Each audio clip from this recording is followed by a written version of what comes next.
Espace TV, le 22h.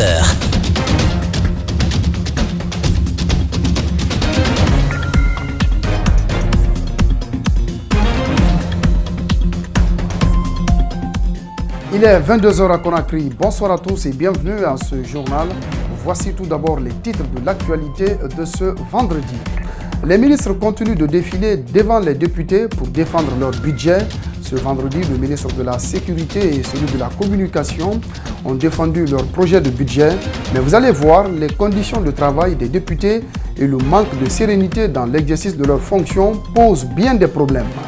Une base de données pour contrôler des propos de nature à soutenir un éventuel projet de troisième mandat du président Alpha Condé. C'est une initiative de la cellule Balai Citoyen qui entend barrer la route à une modification de la Constitution.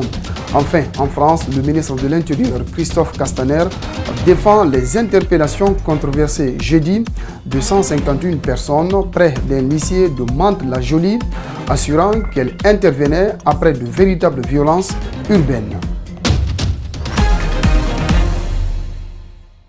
Voilà pour le sommaire, bienvenue à tous. Les ministres de la Sécurité et de la Protection civile et celui de l'Information et de la Communication étaient devant les députés pour défendre leur budget, félicités par la mouvance et sévèrement critiqués par l'opposition. Ils ont aussi reçu des recommandations des députés de l'UFR, mais ce qui retient de plus l'attention, c'est les conditions de travail des représentants du peuple et le manque de sérénité dans l'exercice de leurs fonctions. Commentaire Mamadou Sadio Badé. 302 milliards 532 millions 339 000 francs guinéens sur le projet de budget du ministère de la Sécurité. Ibrahim Keïta a eu tout le temps d'expliquer l'utilisation des fonds, mais aussi et surtout le handicap que la réduction du budget pourrait causer à son département. Le ministre de la Sécurité et de la Protection civile n'était pas le seul à être écouté. Son collègue de l'Information et de la Communication était là. Il fallait lui aussi l'entendre. À la différence du premier, une bonne partie des députés n'ont pu attendre la lecture de son budget. Il était l'heure de la prière. Amadou Damaro Camara de la mouvance demande une pause, le temps pour les musulmans d'aller effectuer la prière du vendredi. Le président de l'Assemblée nationale dit respecter la religion musulmane qu'il vénère selon ses propres propos. Mais en dépit de tout, le travail devrait continuer, le pays étant laïque. Laïque, Damaro et certains collègues prennent au mot Claude Korikondiano et quittent la salle. Pendant ce temps, le ministre de l'Information et de la Communication, avec moins de députés, lit son projet de budget dans une salle presque vide. Les députés doivent poser des questions au ministre. Ousmane Gawal Diallo prend le temps de citer tous les noms de toutes les victimes des manifestations politiques et termine en déclarant, je cite, « Ce sont vos victimes ». Les débats se poursuivent, le courant s'en va. Néanmoins, l'honorable Cissé prend la parole, félicite les forces de sécurité, leur ministre de tutelle, salue surtout l'installation des PA dans la commune de Ratoma.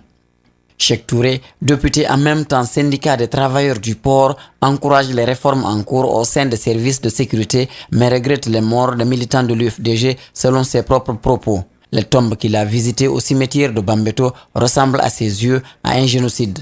Le député Touré se fait recadrer par le président de l'Assemblée.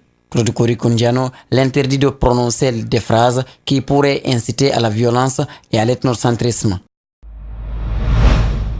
Restons encore à l'hémicycle pour dire que le ministre de la Formation professionnelle et du Travail a, lors de son passage devant les députés, annoncé plusieurs réformes engagées dans le domaine de la formation technique.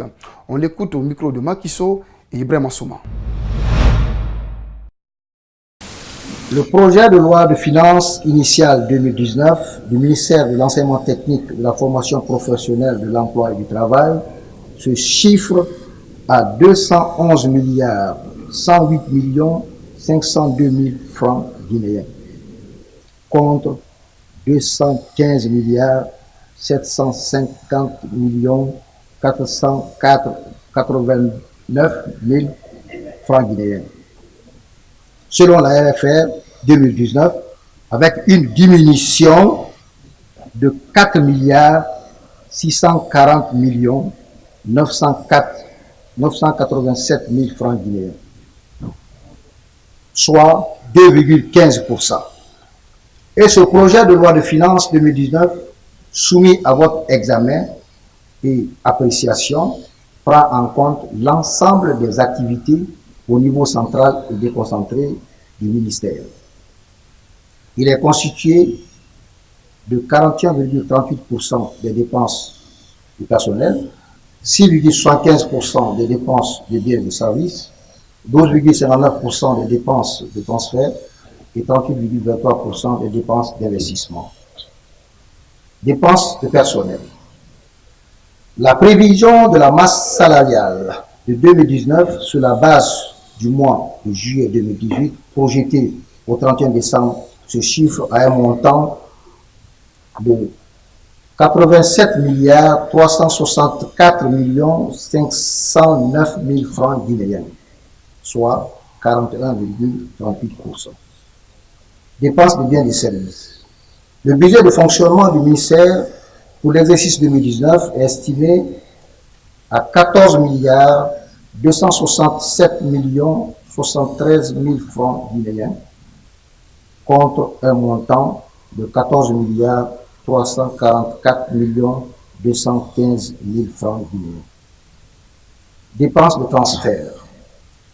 Les besoins du département liés aux dépenses de transfert concernent les transferts courants et les transferts aux ménages qui se chiffrent à un montant de 26 592 154 000 francs guinéens. Dépenses d'investissement. Les dépenses d'investissement pour un montant de 80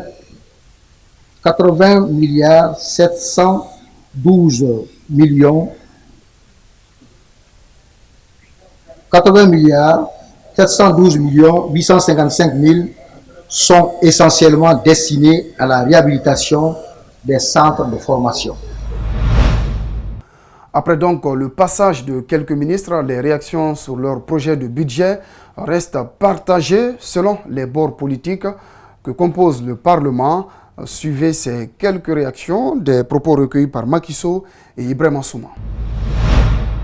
Ce que les ministres oublient, c'est qu'ils doivent aller accepter de se mettre d'abord en harmonie avec le ministre du budget, avec le ministre de l'économie et des finances, le premier ministre.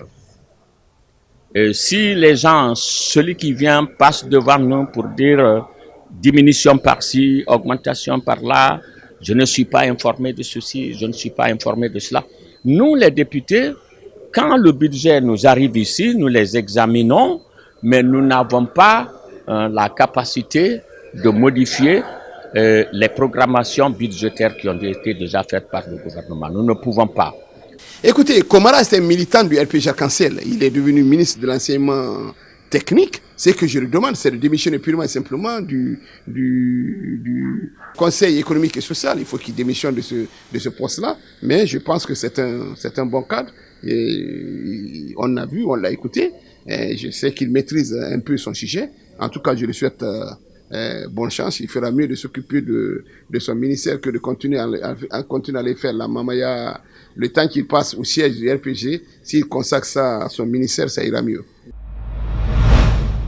La cellule Balai Citoyen met dès ce vendredi une base de données pour contrôler tout propos de nature à soutenir un troisième mandat du chef de l'État. Pour la structure, tous les mécanismes sont mis en place. Les membres dans la foulée invitent les citoyens à l'apaisement et à la cohésion sociale. Djibril Ba, Mohamed Aloussen Kamara. Par rapport à un éventuel troisième mandat, rien n'est officiellement annoncé. Mais les commentaires vont bon train, non seulement au sein de la classe politique, mais aussi au niveau de la société civile. La cellule Balai Citoyen craint que ces rumeurs ne soient une réalité. C'est pourquoi elle tire la sonnette d'alarme.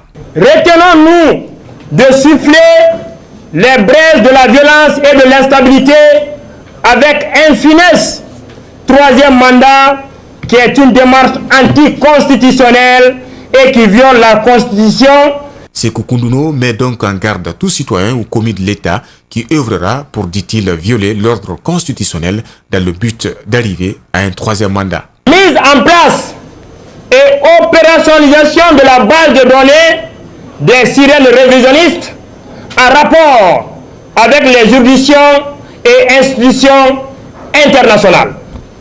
Ce combat qu'entreprend le ballet citoyen vise un objectif précis, indique Sékou Koundono.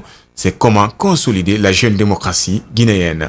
La Guinée vit sous le risque d'un embrasement sans précédent, susceptible de découler d'un forcing politico-social en faveur d'un troisième mandat en violation de l'actuelle constitution, mais aussi de l'éthique dans la gouvernance démocratique.